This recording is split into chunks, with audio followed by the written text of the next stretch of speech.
Now, oh, unbelievable. I forgot what I was talking about. How about that? I guess it wasn't a big one. Oh, getting to know and helping people and, walking the floor and being a part of what's going on. I had a situation in a company a long time ago where I was still a full-time employee, and we had a an incident. And what I suggested, okay, well, we need to get a message out about such and such, and do X, Y, Z.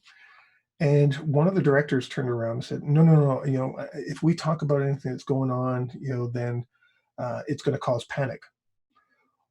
So nothing was said. It was the only messages that was sent out was X system has a problem and we'll tell you what's going on. Well, in the meantime, people that didn't know what was going on were starting to make things up. And they were starting to say, well, I heard this and I heard that. And, I think it's this that occurred. And, all kinds of things were going on.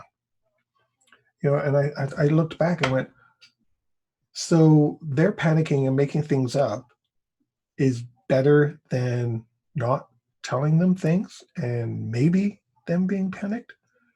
They would have been aware of what was happening and they would have been better positioned. I think that's going to change too, that there's going to be a bigger people approach to business continuity management. And I don't just mean, everybody says people are important. Well, yes, of course. But I think people are going to look now at some of the people aspects of business continuity management, the well-being, how to communicate before, during, and after. And I don't just mean using social media. People always ask me, what's the most important aspect? And I will forever say communication. It's not just when a disaster occurs, what do we say? It's all the awareness and communication beforehand. It's the different ways of communicating. You can have, awareness weeks, which business continuity has in May, I believe it is. I know it's the first half of the year, April, May. Awareness weeks, that's one way. But if I'm talking to a president of a company, when I'm sitting in a boardroom or an executive room with all these, corporate leaders, my message to them is going to be a little bit different than what I'm going to give to somebody who has to go through a big manual, to rebuild a mainframe, if that's their role.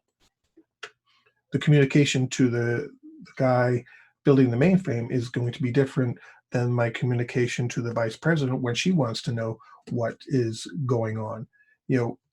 That's taking into account the different ways and the different messages.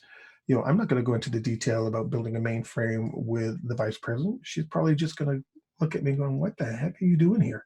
It has to be a message to her, based on what her priorities are and her knowledge, and, executives want things quick, right?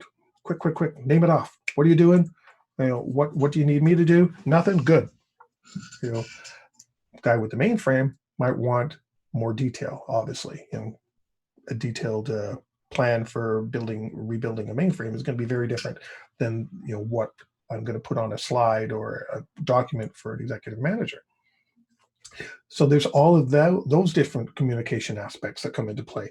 And people tend to forget about that. They just look at it, communicate during a crisis. What do I say? And that's not always the case. I'm just going to take a quick little minute break here. If you like that video, thumbs up. If you didn't like that video, thumbs down. But leave me a message and let me know your thoughts. Of course, don't forget to subscribe. And in the meantime, stay prepared, everybody.